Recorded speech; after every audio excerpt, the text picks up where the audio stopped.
hoje a gente vai falar de um assunto que eu adoro, acho que vocês também vão gostar, que é sobre sentimento.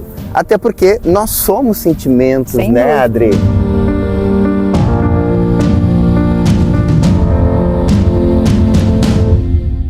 O nosso mundo afetivo começa através das sensações de dor, de fome, de náusea, de desconforto. São as nossas primeiras sensações que vão evoluir para emoções, que vão evoluir para sentimentos.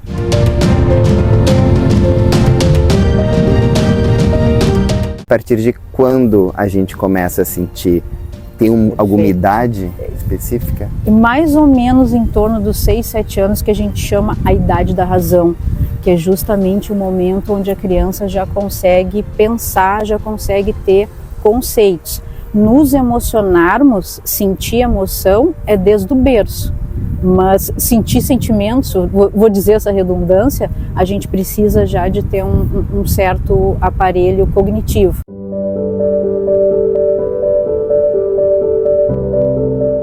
A moralidade e a religião interferem nos nossos sentimentos ou na construção deles? Claro, interfere tanto no surgimento do sentimento como na expressão dele.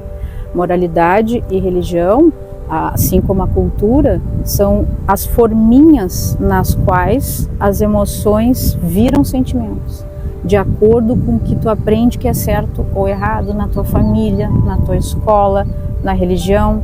Por exemplo, só para poder ter mais claro, a gente aprende no cristianismo que devemos ser bons o tempo inteiro, que a gente bate, oferece a outra face. Nossa tendência diante de uma agressão é ficar com raiva, é querer bater de volta.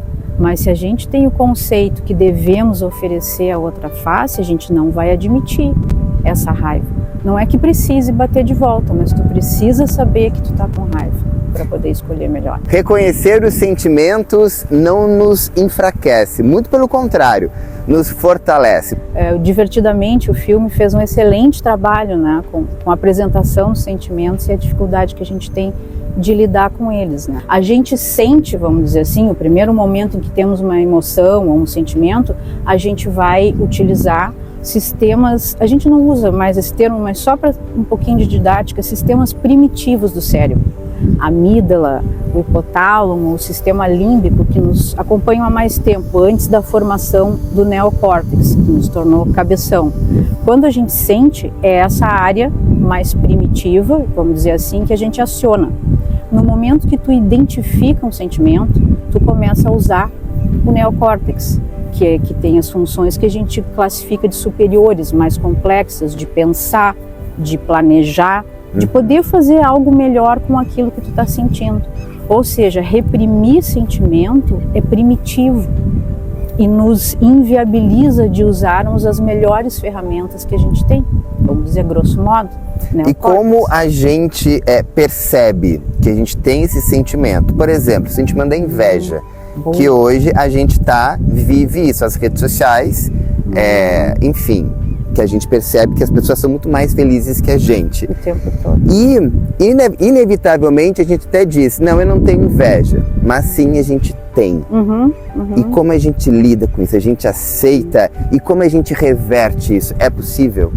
Ela é considerada um sentimento feio. E a tendência a reprimir só faz com que ela aumente.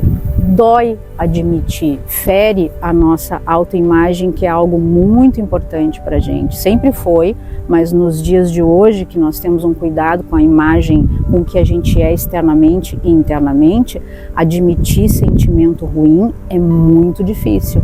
Mas se a gente se aparelhar através do conhecimento, que admitindo o sentimento nós vamos fazer o nosso melhor, talvez seja mais fácil admitir inveja.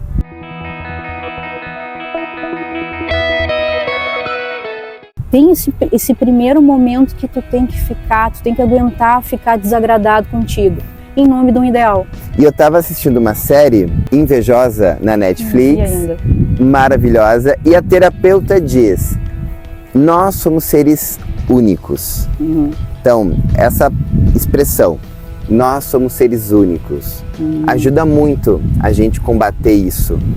Tentar entender que a vida da pessoa é a vida da pessoa e que a nossa vida é boa dentro do que a gente conseguiu ou que o universo quis pra gente. Esse é um pensamento... Faz sentido? Faz sentido, mas talvez esse seja o nível 2. A gente precisa do nível 1, que é um pouquinho ao contrário. A gente precisa aceitar que às vezes a gente é um pouquinho peçonhento, que às vezes a gente tem dificuldades, que temos falhas, que temos ciúmes, que é difícil, e isso tá muito complicado hoje em dia. A gente chama isso de falhas narcísicas, né? Quando dói saber que nós somos assim um assado. Mas para chegar nesse nível que tu tá nos apresentando, a gente precisa desse primeiro, de baixar as bandas, vamos dizer assim, e saber que a gente erra.